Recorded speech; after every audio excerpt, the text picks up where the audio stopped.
Please don't hesitate to interrupt me at any point and just ask me anything. Okay, it'll be fine. Okay, so I was asked by Megan to talk about a particular paper that appeared in the Journal of Memory and Language last year. And so that's what I'm going to tell you about. So as Judith mentioned, this work is actually part of a much larger project that's been running for 20 years now, ever since I graduated from Ohio State. And a lot of people have been involved in this work. So first of all, my advisor, Rick Lewis, and then my collaborator, Julie Van Dyke, and my students and postdocs, all these people have played a crucial role. So I just wanted to acknowledge their, contributions by just showing you their faces, right, before I get started. So it's not just me doing all this stuff, it's all these people doing a lot of the hard work. And for this particular talk, I also want to acknowledge the incredible amount of help that Brian Dillon gave me in helping me understand his work, and the amount of interaction he was willing to have with me, even though I was taking a very adversarial stance towards his work. He was completely open to this discussion, which is, I think it's totally phenomenal that there are people like this out there who are willing to talk openly about their work. So kudos to Brian. Right. So I just want to mention also that all the papers that I will mention and all the relevant papers from my lab relating to this talk and all the code and data, importantly, everything is online on my homepage. So you can download everything and hopefully reproduce everything. I mean, in reality, this never works out, but in theory, you should be able to reproduce everything. The ACTAR model itself that we have been working on is available from my former students homepage, from Felix Engelmann's GitHub repository. And I've just got a book coming out in October with Cambridge University Press. It's not actually in existence yet, but it will come out soon, which actually spells out the broader picture. I'm going to give you a very small slice of this story in these 30 or 40 minutes. I don't have much time. So I'm just going to give you a very quick glimpse into the story, talking about one particular phenomenon, but there's a much bigger story behind this, and that story is in this book, so you can take a look if you're interested, right? All right, so the bigger picture behind this very narrowly focused talk is this activation model of retrieval processes and sentence processing that we've been working on. So the first paper we wrote was in 2005 in cognitive science, and then we wrote an update of that paper, of that work in 2019. So these are the two key technical papers, that spell out the meat of the theory there. So today I'm going to talk about one single phenomenon, okay, just because we don't have enough time. Okay? So I'll look deep into one phenomenon here. And that phenomenon is this so-called agreement attraction phenomenon, right? So the issue is the following. Probably you guys know all this, but I'll just recap the story for you. So if you look at examples 2A and 2B, the one important thing about the two sentences is that they are both identical. The first sentence seems a lot more grammatical if you read it. It doesn't seem so bad, even though it's just as bad. And the reason is that there's this distractor noun inside the relative clause that agrees with number match, agrees in number with the auxiliary verb here. So there's some kind of local agreement here, which is not licensed by grammar, which makes it feel like the sentence is okay, you know. And so that's the interesting observation we start with. And there are many, many reading studies, and I will just show you the data, which show that people read the auxiliary in 2A faster than the auxiliary in 2B. So that's what Brian Dillon calls facilitatory interference. Facilitatory doesn't mean that it's processing is easier. It just refers to the fact that you read the auxiliary verb faster. What the reason for that is an open question. Okay. So, but that's what the phenomenon is, this facilitatory interference effect at the auxiliary in 2A versus 2B, okay? So that's the interesting phenomenon I want to think about today. All right, so in the ACTAR model, the sentence processing model that we've been working on, the explanation for this speed up is the following, right? So what happens at the auxiliary in the case where you've got the plural distractor is that the auxiliary is searching for a noun in memory that's a subject and that's plural marked. And it partially matches the grammatical subject, which is singular, by the way, because the sentence is ungrammatical. So the subject actually matches, the subject cue matches this feature on the subject of the sentence, but the distractor's plural feature matches the plural marking here on the retrieval. So what happens is that you get a partial feature match with two nouns. And what that does is it starts a race process, or starts a horse race. And so whichever process finishes first, that's the process, that's the noun that is retrieved in a particular trial. Right? That's how the ACTAR model works. In this there's a partial feature match. And so this is the baseline condition where the distractor doesn't have plural marking. So this plural feature on the auxiliary can't find any noun with that feature anywhere, right? So statistically, what's going on is that you've got two processes with some average finishing times. These are the broken lines that you're seeing. And in a race process, what happens is something called statistical facilitation. If you just plot the distribution of the winner of those two processes, and this will be a non-deterministic stochastic process, right? So there'll be a different winner each time. If you plot the distribution of the winner, the finishing times, the average of the finishing time of the winner is going to be faster than the average of any of those two processes. So this is called statistical facilitation, famous paper by Raab in 1962. And in statistical theory, this is called Jensen's inequality, right? So this is the explanation, in ACTAR for why you get the speed up in the condition A versus B. It's this race process that causes the speed up. Okay, is this story clear so far? Everything okay? All right. So that's the explanation. And so, I can run my computational model and I can just generate predictions from the model, having set some prior distributions on my parameters. So what you see in this red box here is the predicted distribution of reading times, the retrieval times, in the case where I have this kind of agreement attraction configuration, those two sentences I showed you. So this is the predicted speed up in the model, ranging from about 0 milliseconds to, my camera is hiding, to about minus 80 milliseconds. Okay, so that's the predicted range. So what do the data say? Okay, so let's look at the empirical evidence now. Now this is pretty surprising.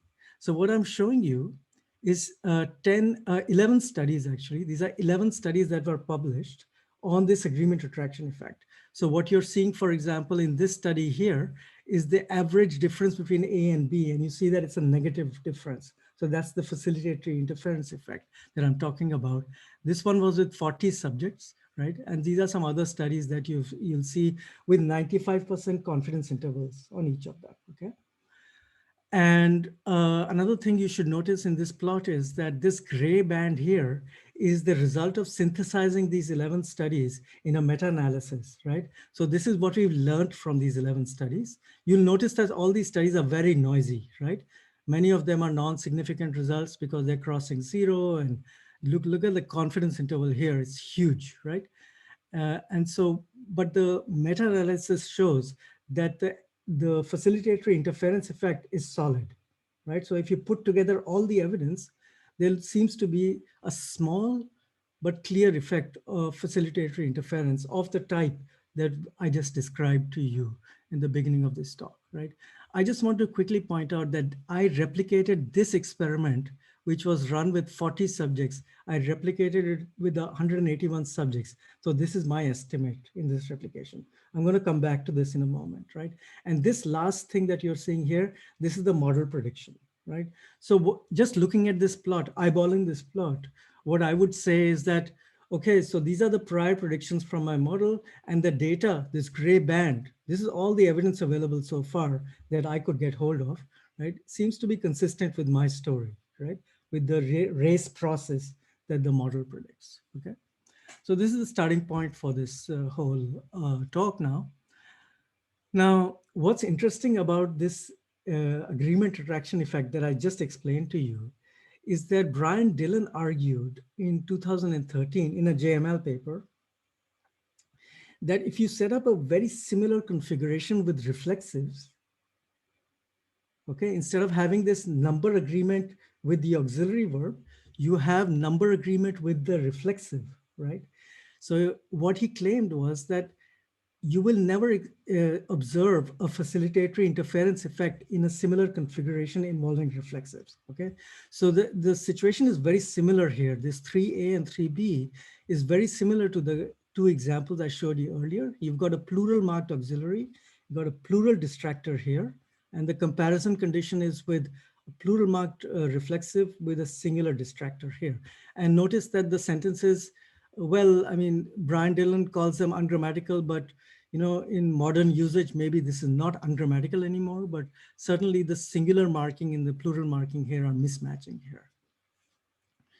And the time that Brian Dillon ran this experiment, this would be actually considered ungrammatical, I would say, right?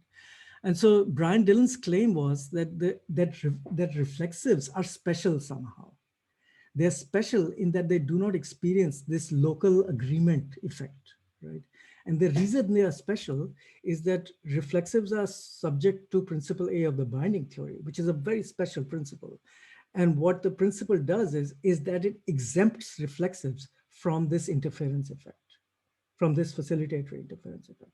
So it's as if the reflexive unerringly finds the subject and does not get distracted by any other noun in the sentence that has plural marking. Okay, so that was the claim. And indeed, if you look at Brian's data, this is an eye tracking experiment that he published in 2013. What you notice is the following. In the agreement cases that I showed you earlier, the two sentences at the beginning of this talk, you see this classic facilitatory interference effect in the agreement configurations, but in the reflexives, you see a null result, right? This is what Brian displayed in his paper. And this was total reading times, by the way, in an eye tracking study. And we are measuring the effect at the reflexive, in the reflexive condition, and at the auxiliary in the auxiliary condition, right? Okay, so on the face of it, it looks like Brian Dillon's claim is correct, right? You've got a significant effect here and a non-significant effect here. But there's a problem with this claim, okay? So there are several problems, actually. The first problem is that in order to argue for the presence of an effect in agreement dependencies and the absence of an effect in reflexive dependencies, you have to show an interaction, a statistical interaction, right? Is Chris saying something? I'm not sure, maybe his mic is off. It was a comment from much earlier. It was Okay. the question about naming ACT-R. Oh, okay. Should I respond to that or should I just keep going? No, I think you can just keep going at this point. I mean, unless you want to, yeah. No, it's fine, okay. So the point is, the one problem with this claim, that there's an effect here and no effect here, is that you have to show an interaction, okay? And I analyzed his data, and these are the 95% credible intervals, confidence intervals on this effect, and there's no indication of any interaction here. So you can't actually argue for a difference between these two cases, So Andrew Gelman, the statistician in Columbia, he expresses this idea in the following way. He says the difference between significant and non-significant is itself not significant, right? So that's the problem here, right? And so they had to demonstrate an interaction and they didn't demonstrate that, right? So the claim doesn't work. The second problem is that this experiment is severely underpowered. So I'm going to talk about these 2 points for a few minutes and then get to the main point of my talk, right? So the first point I want to talk about is this whole thing about demonstrating an interaction, right? So one of the weird problems in psycholinguistics that has really puzzled me all my 20 years of my life, is that we base our arguments on imaginary statistical evidence. Like we don't actually have any evidence, but we just go ahead and claim it anyway. And I'm going to demonstrate this to you that this is actually happening, right? So in the Dillon et al. Paper, the interaction, the crucial interaction that would make the claim valid has a p-value of 0.11. So this is the min f prime, that Clark came up with, right? So there is no evidence for the interaction in this data set. And it's not just this paper, okay? I can actually give you a 90-minute lecture just showing you excerpts from published papers in JML and cognition, but this just goes on and on. In fact, I teach a 13-week course called Case Studies in Psycholinguistics, in which I show how, data analysis go horribly wrong, in the course of these things. Here's another paper by Ted Gibson and Wu, published in Language and Cognitive Processes. This is an old journal. It's got a new name now. And this was on Chinese relative clauses. There was only one significant effect in that paper, but they didn't report the min f prime, but look at the min f prime. There was nothing there, okay? There's nothing to report in that paper, but that was published as a significant result, right? It just goes on. There's even another example. So this is Van Dyke and McElry, 2006. There's a classic effect that, I mean, we teach in psycholinguistics, on interference effects. And it says in the paper that the interaction of this, interaction of interest was significant both by subjects and items. Yes, that's true, but the min f prime is again not significant. So actually there was nothing out there anyway to talk about. And in fact, we spent 4 years replicating this particular interaction in 3 different languages. And we have spectacularly failed. We spent 4 years collecting this data, okay? And we have failed to find this effect. Well, it's no surprise because there wasn't any effect in the first place, right? So, so this thing really surprises me and bothers me that, we make claims based on the, imagined evidence out there. It's not really there, but we want it to be there so badly that we make it happen somehow. And we can get away with it in, top journals. JML is one of our top journals, okay? All right, so the second problem is that we simply do not understand the bad consequences of low power. We just don't get it.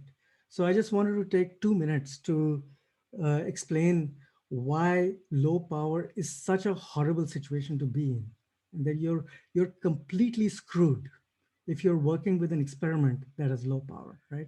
So the problem is the following.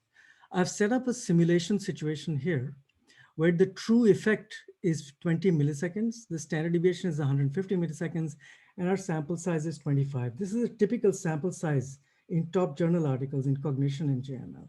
Okay? So this situation occurs a lot in real life.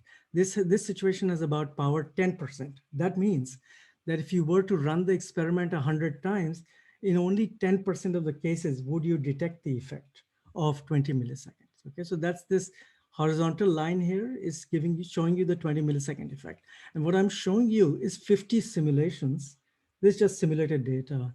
And what I did was I classified the results based on whether they were significant or not.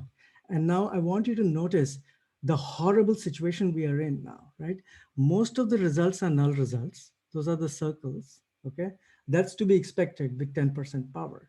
But what is more fascinating is that the significant results, this one here and these ones here, they are significant, but they're severe overestimates of the effect. So the true effect is 20 milliseconds, but we are getting effects in the range of 100 milliseconds here, okay? So these 3 significant effects, they're flukes in a sense. They will never replicate, okay? And it's even worse, right? So there's this experiment that comes with a negative sign, but it's significant, right? So what a typical psycholinguist would do is they would just go ahead and publish this because it's significant, right? And in fact, there are papers in journals like Cognition where the only reason that the paper was published was that there was a significant effect, but in the wrong direction, you know? So, so this is an amazing situation to be in, that if you have low power, any outcome that you get is a bad outcome, whether it's significant or not, right? This is a horrifying situation. The situation we want to be in is the high power situation. So here's a case where I've increased sample size to 350, power is about 80%. And now I'm in a situation where the frequentist paradigm actually works as intended, you know? So you will usually get significant effects. And when I get a significant effect, it will be close to the true value, right?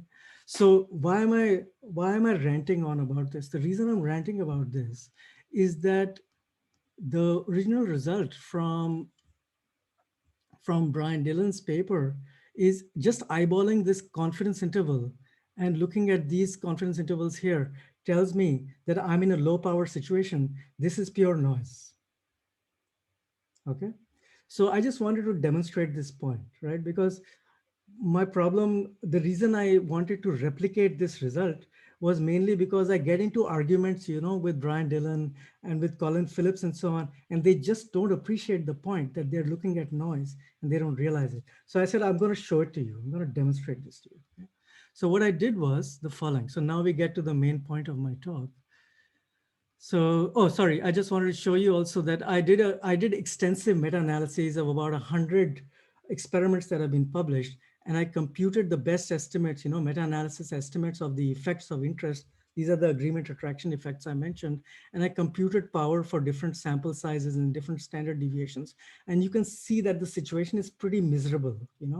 Even in the best case, we fall below 60% power, right? If you increase sample size to 60, which is pretty rare in psycholinguistics reading studies, we are still below 80% most of the time. So this is a very desperate situation, the way we are doing psycholinguistics right now, looking at these kinds of effects with low sample studies, right? So what I did was I reran the Brian Dillon experiment with his items, and he was very generous with me. He gave me all his data, he gave me his items. So, I mean, it was wonderful working with him on this, right?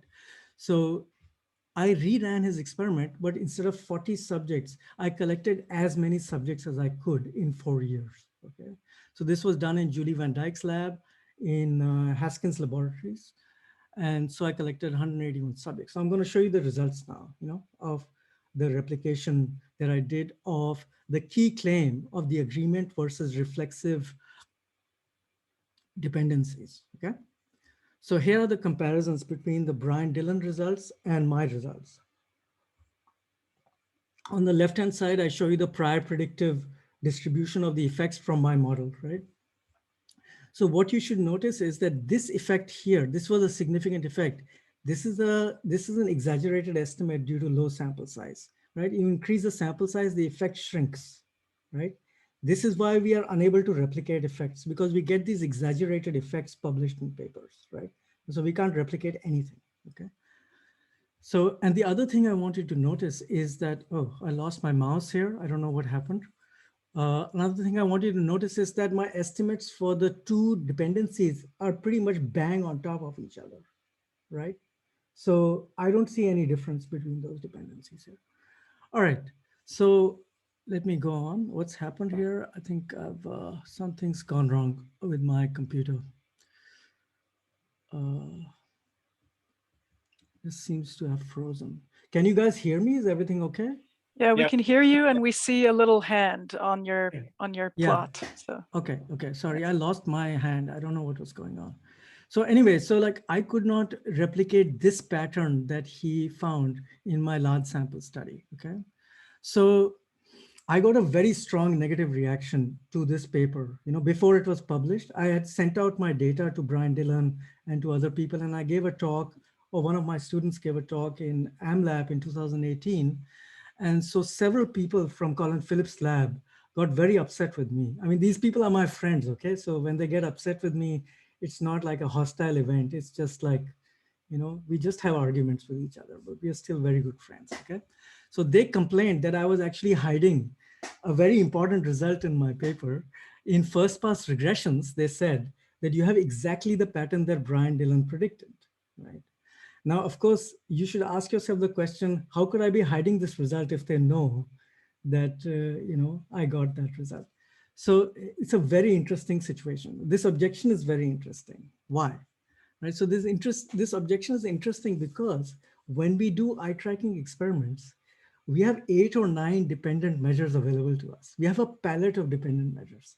And so what we do is we fish around to see which dependent measure shows an effect, right? So today it'll be total reading time.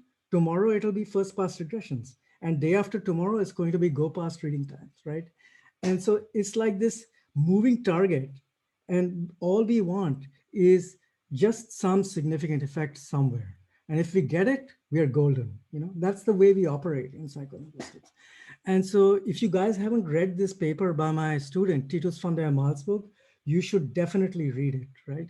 So what Titus showed is that the bad consequence of looking at multiple dependent measures to just, exploratory in an exploratory manner to try to find an effect in one of these measures will lead to an inflation of type 1 error, a very bad level of inflation, right?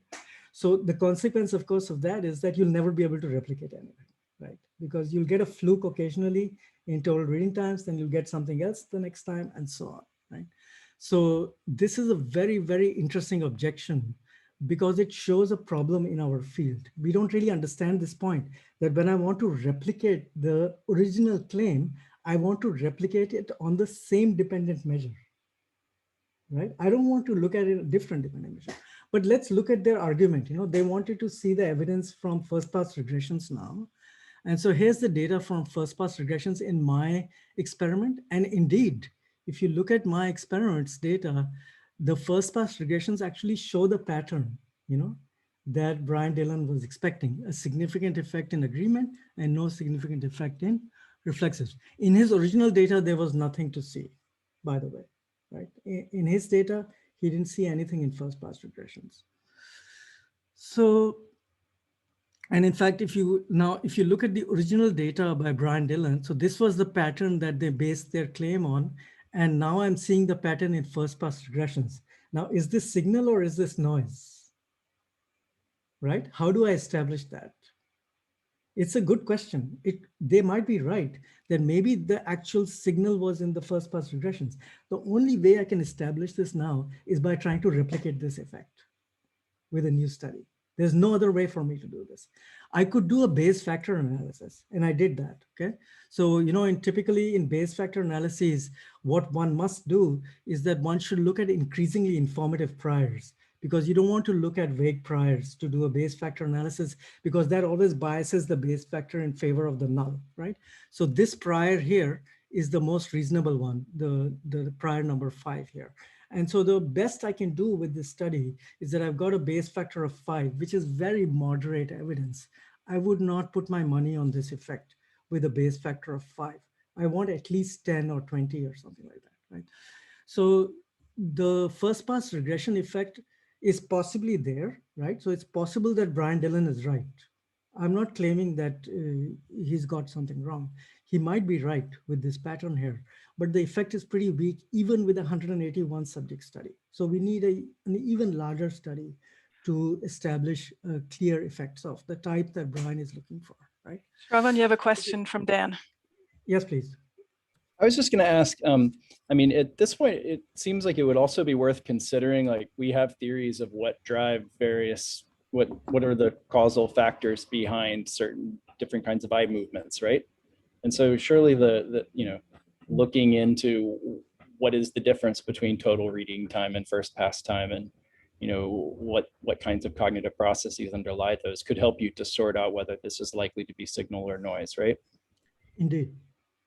I think it's very important that we have clear linking hypotheses about what each of the dependent measures are doing, right?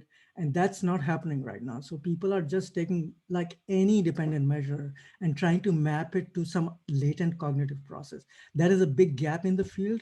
And actually we have built a model that connects an eye movement control model to the parsing process. So that's in the book that I mentioned earlier, right? There's a chapter in the book on that. But we didn't, I mean, it takes many years to do this research, so we didn't make that much headway in this. I think we need to do more work in this direction, but you're right. This is exactly what has to happen now.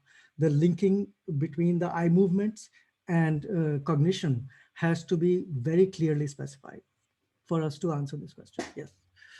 Okay, but I just want to point out an ironic situation that just last week, a dissertation came out from UMass, from Brian Dillon's group, in which they replicated the same experiment with 64 subjects. And this time they're finding the effect in go past times. This is exactly the problem I'm pointing out. Every time you run the experiment, you'll see the effect in some other dependent measure. You don't know if it's by chance or not, right? And a further irony here is that the effect that they report just barely squeezes past the line of significance. And if they had analyzed it correctly, they report the correct analysis in an appendix, with log reading times, that even that effect is not there. So it's that same problem, of wishful thinking. You want the effect to be there at any cost. And so you just grab onto the first t value that you can find, that meets your needs. So this is a big problem in our field right now. We don't really appreciate this problem of significance not being a very informative thing to look at.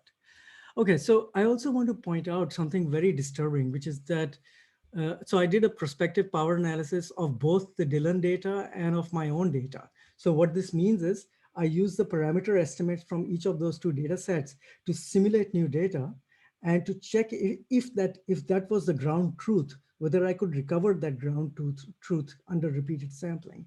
And so that's what I mean by prospective power, in a future study. And so the Dillon power situation was terrible for agreement attraction. For our replication, it was slightly better, could be even better, but it's okay, I guess. But for reflexives, so this is the reflexives, the situation even in our study was not spectacular. We had pretty low range of power. These are all the plausible values, of the reflexive estimate, given the model that I'm working with, the computational model I'm working with. So what I'm trying to say here is that even our attempt fell short, with 181 subjects, we still didn't cut it. I would want to do an even more powerful experiment if I had enough time and money, right? Okay, so there were other, negative reactions to this work from the community, from Colin Phillips' lab, former lab members and so on. So one of the complaints they came up with was they questioned the quality of our data. I think this is a valid complaint. It's possible that our data were poor quality. It's possible. But then my response to them was, why don't you replicate the result, right? They don't want to spend 4 years collecting that data, right? That's the problem. So that's why they run 30 or 40 subjects and publish in JML and Cognition. I don't think this is a good practice. I think you should take your time, especially if you're working with subtle effects like this. You need to wait it out, and make sure that you have enough information before you publish it. And so the second complaint that they came up with was, we have lots and lots of unpublished studies that support our null results, the null result claims that they have. So my response to that is that let me see the data. I want to see that data in print. Don't tell me that you've got data sitting in your file drawer, and then you can't invoke that data to argue against me. And in any case, as I pointed out earlier, this very important point is that if you have low power, people don't appreciate this. If you have low power, of course you're going to get lots and lots of null results. You should not be impressed if you're repeatedly getting null results with a low power experiment. Right? It's not giving you any information. So this is not a point that people really appreciate yet. And this is why I felt that I wanted to focus my talk on the methodological aspects here, even though I have lots of other scientific stuff to talk about. But I think this stuff is really critical because as a computational modeler, I want good quality data to model, and I just don't have it. Like mostly I'm looking at noise, right? So let me go on, okay? So as I mentioned, like my goal here was not to prove Dillon et al. To be wrong. It's possible that they still made the correct claim. I wanted to highlight the fact that we have a very weak evidential base for the claim that was made. And most of the statistical inference that lies behind these arguments, they don't even hold up, right? Because you can't argue for null results under low power. Just forget about it. And even if you get significant results, they don't carry any useful information, right? So it's very important, I think, to start to appreciate as a field the value of replication, right? It doesn't matter whether you're a Bayesian or a frequentist. If you can replicate your result, that is the convincing thing, and everything else is just hot air, in my opinion, right? And it's not just this particular case study. Like I have done another replication attempt of Roger Levy's paper in 2013 in JML, 7 replication attempts in this JML paper, nothing comes out, So in my opinion, the entire surprisal and interference literature is suspect, and it should be revisited with high-powered studies. So people need to go and look at these carefully. Most of the surprisal results don't replicate, and still everybody talks about surprisal like it's a thing, It's pretty amazing. I actually believe that surprisal is a thing. I'm just saying that the evidence is really weak, right? So we shouldn't act as if we have strong evidence for surprisal. We don't, right? And I also want to show you something shocking. So this is a new paper that we've just written on Bayes factors. So the agreement attraction effect that I showed you at the beginning of this talk, that is a well-established effect. And every psycholinguist agrees that the effect is, there. But we did a Bayes factor analysis, and the best we could get in the Bayes factor analysis for 10 studies out there, or 8 or 10 studies, is a Bayes factor of 3, So what this means that is that even the evidence that is published and out there for the agreement retraction effect, that evidence is at best very, very weak. It doesn't really, there's not that much information in these studies, right? Okay, so I so I'm at my 40th minute now, so I just want to quickly finish, right? So I just want to say that we can do a lot better. I think the situation is far from hopeless. The first thing we need to do is we need to learn to live with uncertainty. We should be comfortable saying that we don't have a decisive claim in this paper. And so I'm trying to publish more and more papers in top journals in which I just say, look, I don't know what happened here. I can't give you a decisive claim, but this is the best shot I have at this, at this problem. I think it's important to think of embracing variation, as Andrew Gelman says. It's a very important concept, right? Another thing is that when you can run higher powered studies, right? Sometimes you can't run high powered studies, but when you can, you should run high powered studies. So this is a 28 subject eye tracking study. Look at my replication attempts there. There's nothing there. It was pure noise published in a top journal, right? It's a waste of everybody's time. And so the third thing we can do is that when we can't collect data with high power, this happens, right? If you're working with aphasic populations, if you don't have enough subjects for some reason, then do evidence synthesis and try to do meta-analyses to try to find out what you've learned from all the published studies. This is something you can do, that is constructive. Even in the face of low power studies, we can still gain some information about what the effect is. I think that's a very valuable thing, and people should do this. When people do their PhDs, their chapter 1 could be a meta-analysis, that tells you that what the evidence is so far from all the literature. This is super valuable, right? And I see like most of the work that happens is not computationally implemented. And that's a big problem in the field, right? The reason is that it's easy to make a theory up, with lots of hand waving. But unless you have a quantitative claim that you can evaluate, you can't really figure out what the data actually tell you, right? So we should implement our models more. There should be more implementations. And, with the arrival of, programming languages like Stan, I think it's become much easier now to be able to quickly implement latent variable models, with latent processes. You can quickly implement them and test them using k-fold cross-validation or Bayes factors or whatever, right?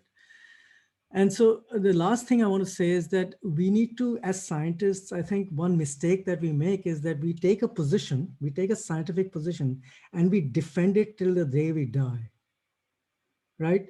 So every time you'll find a psycholinguist for 30 or 40 years, they'll publish paper after paper that is consistent with their theory. Magically, they never find a result that goes against their theory. How is that possible? That never happens to me. Half the time I'm getting results that don't match my theory. So either these people are geniuses or I'm a complete idiot. And I think that neither of those two things is true. There's something else going on here, and it's just this confirmation bias in action. So this is just an example, of our model making some predictions and the reality not matching that prediction. So actually what we found was one of my students built an alternative model, and he showed that this model can outperform the model I've been working on for 20 years, right? So he demonstrated that he could outperform that model with an adapted model. So this is what I would like to see more of, people working against their own theories, because you'll get more robust theories that way, I think. This doesn't happen at all because everybody's defending in the game of defending your theory, This is a very harmful situation to be in. Okay, so I think I'm running over time now, so I should stop. I think this is close to my last slide now. So I've said all this before, so I won't say it again. I just want to point you to one more talk that I gave in Tübingen, in which I want to talk about in which I talk about a very interesting twist to this story. I started looking at individual level differences in this agreement and reflexive dichotomy in interference effects. And I found my student actually found some really fascinating explanations for differences in the magnitude of individual level effects. This is what Judith was talking about. I'm completely obsessed with variation these days. And this is a talk that I gave in Tübingen some time back. So I just wanted to point you to this, and maybe you want to watch this later on, right? So again, I want to thank my students. I mean, without these people, I would be nowhere, I must say. And this is my lab manager, Hanatika, superstar in my lab. and all the people who funded, all the organizations that funded my research. I'm very grateful to them. And thank you all for listening to me for these 45 minutes. And I'm ready for questions now. Thank you, Shravan.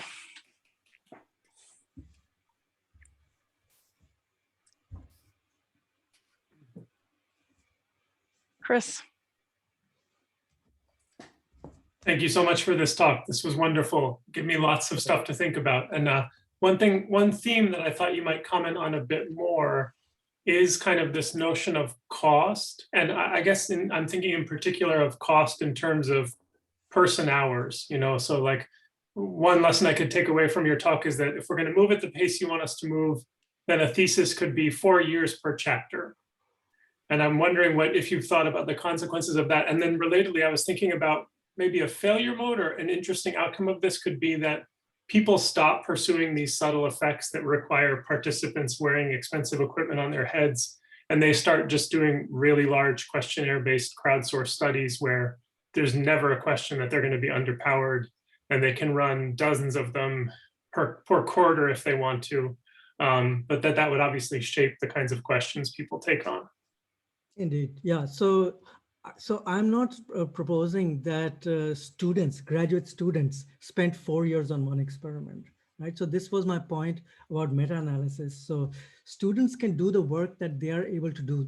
A PhD, the whole purpose of a PhD is only to demonstrate that you can do research, right? It's not your life's work, right? And so what's going to happen is that even if students publish underpowered studies, that's fine. Eventually somebody can synthesize the evidence and find out what we've learned from this body of work over the years, right? As long as there's no publication bias. So you shouldn't hide the negative results, right? So we will get pretty accurate estimates if we can do that. So that's fine, I think, right? About your other point, that maybe we should abandon looking at these subtle effects. Well, that depends on what your research interest is. So if your dependent measure is, acceptability ratings, if that is the theoretically interesting measure for you, then sure, you can do that. But for someone like, yes, go on. Just to be clear though, I wasn't advocating, I was imagining this as an indirect consequence of your proposals, that nobody wants to publish underpowered studies, but we need to publish a lot of studies to get jobs and succeed in the field. And so that shapes our research questions. I'm not saying whether that's good or bad, I'm just saying that it would shape the questions. Yes, I understand. No, I think I understood what you were saying, but what I wanted to say is that if your theoretical questions are about the latent cognitive processes in reading, that's something I care about. There is no way I can do a crowdsourcing study to study that problem, right? So then I'm tied into studying subtle effects, and then I have to invest, the appropriate amount of effort into trying to get accurate estimates of my effect, right? But sure, I mean, other people, Judith and other people, I know you as well, Chris, you work on data that is appropriate, that you can collect online, for example, in large numbers. It depends on the type of problem you're working on. I happen to be working on reading processes. I'm very committed to that.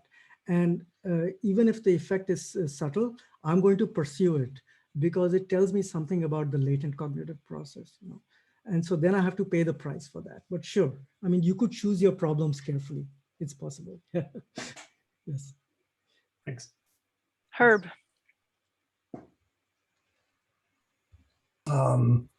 Yes, so let me just say, as a person who's worried about this for this year, it's 48 years, if you can believe that. It's an enormous long time. Actually, I'm worried about the opposite problem that you are pointing at, which is that people, when they do their own statistics, but they come to believe something themselves. They believe that this is an effect. So what the people, by doing the wrong statistics or weak statistics or all these other things that you're describing, they're fooling themselves. And what I found interesting over the years, watching people use or not use the statistics that I was suggesting, is that they were often, it's not so much that they would publish and then this would be wrong stuff in the literature. They were fooling themselves into thinking that they had a real effect. And Yes. it's surprising how easy it is to fool yourself. And this, I think there's an old comment by Mark Twain that says, you know, the biggest fool that you know is yourself. And I think that's true of all of the stuff that you've shown us. The question is, how do you convince people that they should be really convinced themselves that they have a real effect before they put it on paper? That isn't something that we seem to be encouraging our students to do. Yeah, so I'm also grappling with this exact same problem, you know, even though I joined the field much later than you, and I've had much less time in the field than you. It's exactly the I same hope issue so. that I face. Yes, sorry. Sorry, I just said, I hope so. And so I think that the way I'm dealing with this issue is that I want to at least demonstrate that it's possible to have a career in which you take an adversarial stance against your own work, in which you publish against yourself, right? Once people start doing that, then they will not be so easy to fool, because they're looking for evidence against their own story. Right. So the problem with that is that we are taught as graduate students to stand for something. You know, you stand for an idea and then you defend it forever. And that is the situation that creates this unfortunate long-term, you know, adverse effect of people being unwilling to face up to the facts when they are faced with uncomfortable data. You know, so one of the problems that scientists have is that they're not willing to say that I'm not very sure about my theory. That's not something a person is willing to say. When people give talks at CUNY, you know, these keynotes, everything is crystal clear. Everything has been worked out beautifully, you know. I mean, it just seems like magical thinking to me, you know. That's not how science works. And if you look at all the great people out there, you know, who actually achieved something, someone like Richard Feynman, for example, he always took an adversarial stance against his work, right? That's how he narrowed down the theory to the correct one in the end, right? So that's something we don't do. We just defend our own position, right? We take a position and we defend it. And that's very harmful, in my opinion. And that's the root cause of this problem, in my opinion. You know? Dan. Yeah, thanks. I mean, it was a really great talk, and I definitely, one of the kind of takeaways methodologically is, you know, use high-powered studies. This seems good. I was wondering if you have other, you know, practical recommendations about how to avoid some of the, as we were just discussing, psychologically attractive, probably, and really dangerous pitfalls. So, for example, you know, with some of the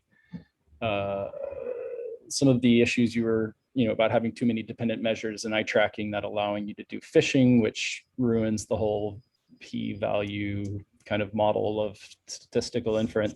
You could presumably, using pre-registration would have some positive impact there. So I was wondering about your thoughts about pre-registration and maybe other strategies that we as researchers could use to help ourselves avoid these kinds of errors. Yeah, I think that pre-registration is a wonderful tool to help you think in a disciplined way about what you're looking for and what evidence you find after you run the experiment, right? I think that we use pre-registration a lot in our research. What I have found is that pre-registration is very difficult to do because it requires a lot of thinking that we are not used to doing, you know, before we run the experiment. And so most of the times when my students have pre-registered an experiment, we end up discovering that we messed up, you know, that we didn't actually think through the consequences of what we were doing. This has happened to us repeatedly. But you're right that pre-registration is a wonderful tool which will narrow down the focus to, you know, what exactly you're looking for. And I think that this is the way forward. In psychology, they've been using pre-registration quite a lot and very successfully, and it's been working wonderfully. It's not so common right now in psycholinguistics, but I think it's going to change very soon. The younger generation, you know, they're very enthusiastic and they're making all the changes. So I think things are going to change now. Things are going to improve. I'm pretty confident.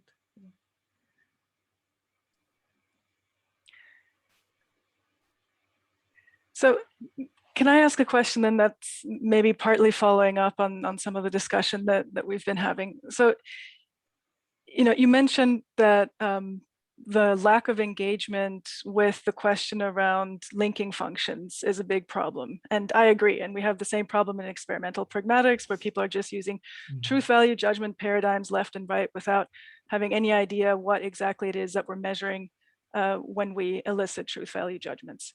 So, but if we think about the way in which the linking function problem arises for reading studies, I mean, it took you 4 years to collect 180 subjects worth of data because you're running eye tracking reading time studies. You could have also done self-paced reading online and gathered 400 participants worth of data within a few hours, presumably, right? So I guess for me, as someone who's like less immersed in the whole reading literature, I often wonder, what the relationship is between self-paced reading times and the various different measures that you get in eye tracking during reading, the first pass times, the total times, the go pass times, the regressions back, etc., which it seems like there's still no good model of, though I guess maybe some people around like Clinton Bicknell or Roger Levy have also tried to come up with some ideal observer or ideal information seeker types of models of reading in recent years. But that's going to be very much informed by their theoretical stance, which is that surprisal of words and context, affects how much processing effort, how much reading time you spend on that word, which it sounds like you're not a big fan of. So I guess I was just wondering, what are your thoughts about perhaps the question that Dan asked earlier too, like what the underlying causal model is for all the different ultimate like behavioral measures related to eye tracking during reading that we can collect. And, Yes. So I'm actually pursuing this problem from several different angles. So right now we have a funded project that's been running for 4 years, in which we are working with the Swift movement, eye movement control model. I don't know if you know what this model is, but this is a dynamical systems model of eye movement control and reading. But this model has no cognition in it.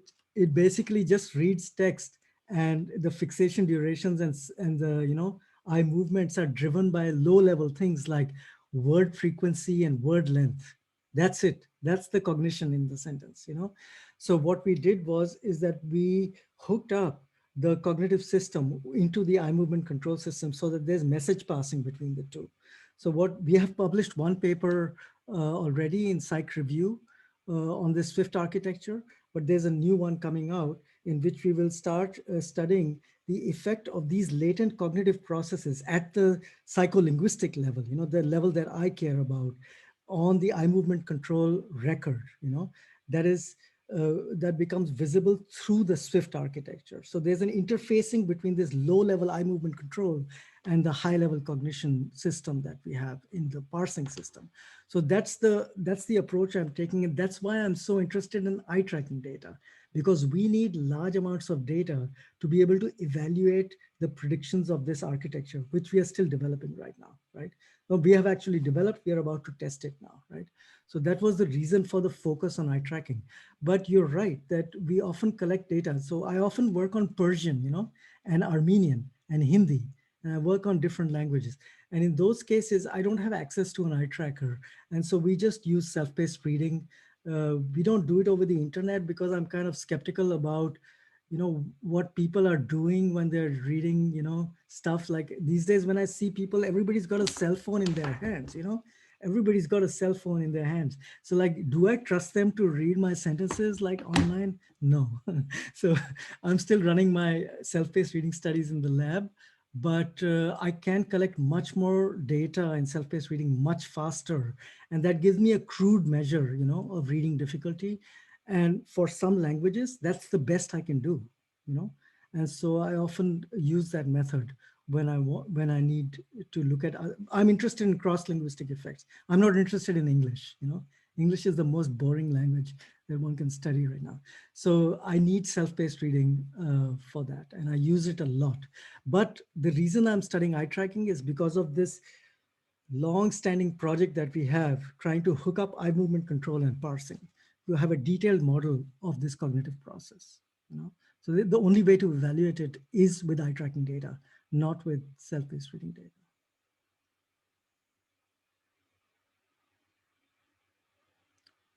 I hope I answered your question, Judith.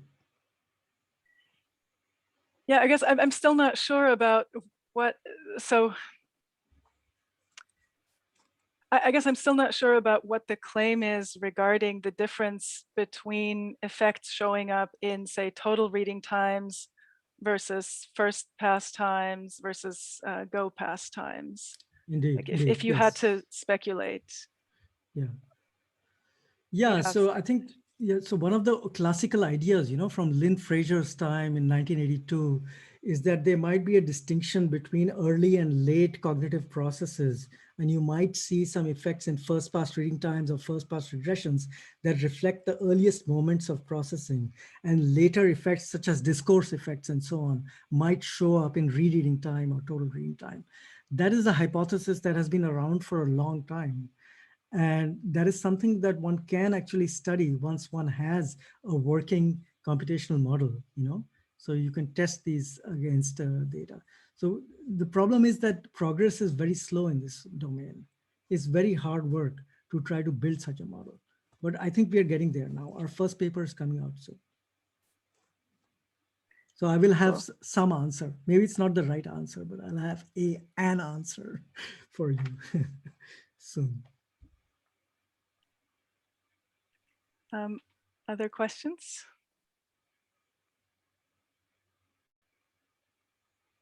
Okay, then can I maybe just push back a little bit on the surprisal point that you made? Since you said that, how did you put it? That surprisal theory too is just wishful thinking given the data. And I guess that's something I wanted to push back on a little bit, just because, there are papers out there like, I don't know, for instance, Smith and Levy 2013, which is the big analysis of I think it's maybe the Dundee corpus. But anyway, they have, something like 12, 15,000 data points that they're modeling, where they find, this is the paper that makes the claim that log reading times are linear in surprisal. And they find this both in self-paced reading and in first pass durations from the Dundee corpus. So, I guess I just wanted to hear your thoughts on. Yes. Yeah, so let me elaborate on this very controversial point that I raised. Okay, so I have good reasons for saying what I'm saying. So there is solid evidence for surprisal from a few studies. So there's a paper in Cognitive Science by Linson and Jaeger, and they have very good evidence for surprisal in that paper, right?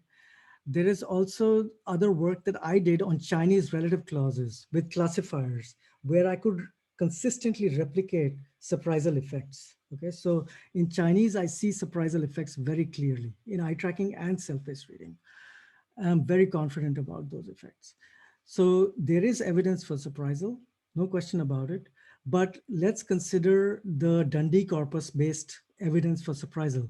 You know how many subjects there are in the Dundee corpus? 35, I think. There were 10 subjects. Okay, so if you're planning to generalize to the population of speakers, good luck, right? It doesn't matter how many items you've got. You get very precise estimates for those 10 subjects, but you're not going to get precise estimates for for the population. That's one problem. Okay, so for example, Judith, in the Potsdam sentence corpus, we have 250 subjects. There's a reason for that. There's a reason there's not 10 subjects in it. The second thing is that every time that Roger Levy tested the predictions of surprisal, the prediction fell flat. Okay, so take a look at the paper on the Russian relative clause paper, 2013. I think it's Fedorenko, Levy, and Gibson. Experiment 1, the key prediction of surprisal comes out wrong, right? So in that paper, they did not stress the point that this key prediction came out wrong, but I was a reviewer for that paper. And I was amazed that like, there was a prediction from surprisal and you got it wrong. Why don't you say so, right? They didn't actually mention that. The Levy and Keller 2013 paper in JML, I tried to replicate it 7 times. I've got a paper in JML on this in 2018, Vasishth et al., right? I can't replicate a single surprisal effect that they published in their paper, right? So what I'm saying is that yes, there is evidence for surprisal. And yes, I actually believe that surprisal is a thing. I don't deny that. What I'm saying is that the evidence is much weaker than we might think, right? So whenever you do an a priori test of surprisal, it falls flat. What's going on there, right? So these are questions. So what I'm saying is we can find stronger evidence for surprisal. I'm sure that there is evidence. I'm just saying that the published evidence is weak or non-existent in some cases, like in the Russian relative clause paper, you know? So that's what I mean. So I'm not saying that surprisal is not, you know, does not exist or something like that. Definitely not. I think that there is some such thing out there. Yes. And it's measurable. Yeah. And just to tease this out a little bit more, because I'm trying to piece this together with other messages from your talk. So you're saying these papers should be published. You're just asking them to frame the results in a somewhat different way. But you're certainly not arguing that we should have a filter, and if it didn't pass the filter, then it doesn't deserve to be in our top journals, right? Quite the contrary is your overall message, correct? Absolutely, absolutely. That's exactly what I'm trying to say.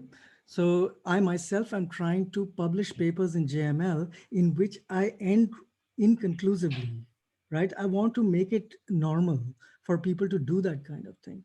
And I have nothing against the Russian relative clause paper being published. As I said, I was a reviewer. I approved that paper, you know? And so it's important to have this information out there because these are interesting ideas and interesting theories. We want to know about them, but we don't need to make definitive claims about them. We just need to learn to live with the uncertainty that maybe the claim, the evidence is not so clear. That's fine, you know. I can live with that. And this is what Gelman means, you know, when he talks about living with uncertainty. You know, this is what it means. I actually wrote a paper recently trying to explain it in the psycholinguistic context. What does it mean to live with uncertainty? So I tried to give some examples of that in a paper recently. I think Herb has another question. This is just a follow-up question to what you were just talking about. What do you do with the last 40, 50 years of research? And you go back and look over old papers and they have all kinds of different statistics, and some of them do it what you think is right, many do it wrong. I mean, how do we go about evaluating stuff that was done without your thought processes behind it? So what I'm doing about this is that I'm working actually with Brian Dillon and Tal Linson on this, on a joint project. Our hope is that we are going to create a set of benchmark data for the key phenomena that were studied all over the, you know, the last 40, 50 years. We want to reproduce these key effects with a properly sampled sample size, with a properly powered study, right? So what we are going to do is we're going to create this benchmark data which covers most of the phenomena that have been studied in the past, for which claims have been made in sentence processing. So within my narrow field, you know? And so the idea is that once we have this benchmark data, then when we have competing models that can explain a range of effects, we can just pit these models against this benchmark data, just like the computational linguists do, you know? They've got their test data and their held out data. We can do exactly the same thing with this whole benchmark. So whenever you come up with a new sentence processing theory, you can outperform the state of the art by just demonstrating superior fit, you know, to this benchmark data. So we are planning to create data for English and German for obvious reasons, because I'm in Germany, I can collect German data, and Brian and Tal Linson will be working on English data. Unfortunately, this whole COVID thing has messed up everything. So we couldn't do any work, but eventually we'll be able to start with this thing. We have the money, you know, we're just waiting to start.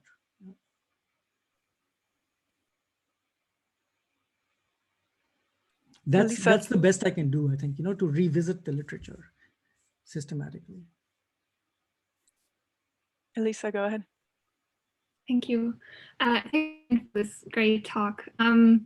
This discussion made me think about your suggestion about introducing meta-analyses or making them more prominent overall.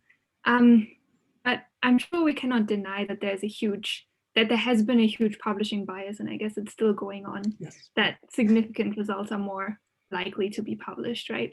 So Yes. how are you generally going about that when you're conducting meta-analyses? How are you taking that bias into account?